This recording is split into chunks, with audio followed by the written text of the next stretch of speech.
sur l'aspect du diagnostic médical, la détection des maladies, etc. Est-ce que la recherche évolue là-dessus? Parce que je pense que c'est encore une histoire de données massives.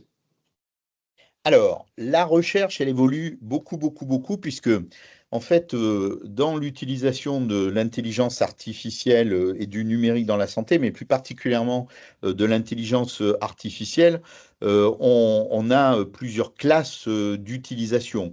Bon, on a par exemple l'habitude de dire qu'aujourd'hui, si on n'avait pas l'intelligence artificielle, on serait incapable d'agréger aussi vite l'ensemble des publications scientifiques mondiales qui sortent et qui nous sont analysées jour par jour pratiquement, avec la possibilité d'être au courant des dernières avancées scientifiques dans le domaine. Bon, ça, on le sait, ça permet des analyses extrêmement importantes. Alors après, on a toute la partie, en effet, j'y reviens, pré-diagnostic, aide au traitement, avec l'analyse d'images et l'analyse du génome avec cette IA qui va nous permettre derrière, évidemment, plus on aura analysé le génome, dans le cancer par exemple, plus on est en capacité de mettre en place des traitements personnalisés, puisque on sait que en fonction de l'analyse du génome des gens, on va dire, eh bien là, ça vaut la peine dans ce cancer-là de faire une deuxième ligne de chimiothérapie parce que le patient devrait réagir,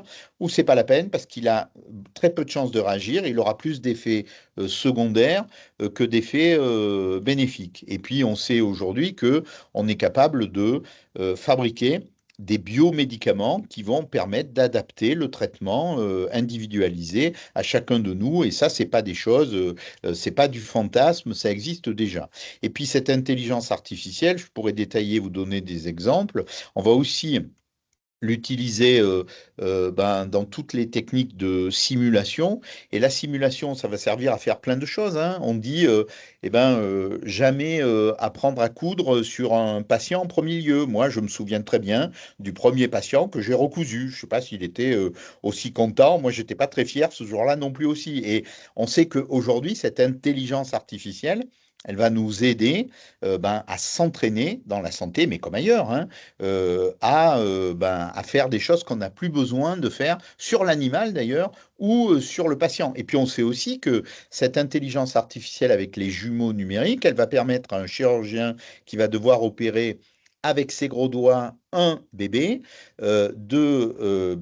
numériser l'abdomen du bébé, de le mettre en 3D, de le faire pivoter, d'aller voir à l'arrière et de se dire, pour aller opérer l'enfant, il vaut mieux que je passe par là que par là. Et du coup, c'est plus rapide et il y a moins d'effets secondaires. Donc, on sait bien que cette intelligence artificielle, elle joue un rôle extrêmement important dans la mise en œuvre des opérations. Ensuite, sur la compréhension de la maladie, elle est hyper importante parce que aujourd'hui on a des systèmes de modélisation et on travaille beaucoup là-dessus. Enfin, le Gérontopole de Toulouse, pardon, travaille beaucoup là-dessus, de manière à comprendre, par exemple, quels sont les mécanismes du vieillissement. Et ces mécanismes du vieillissement, aujourd'hui, on serait incapable de les aborder tels qu'on les aborde si on n'avait pas les techniques bayésiennes ou mécanistes.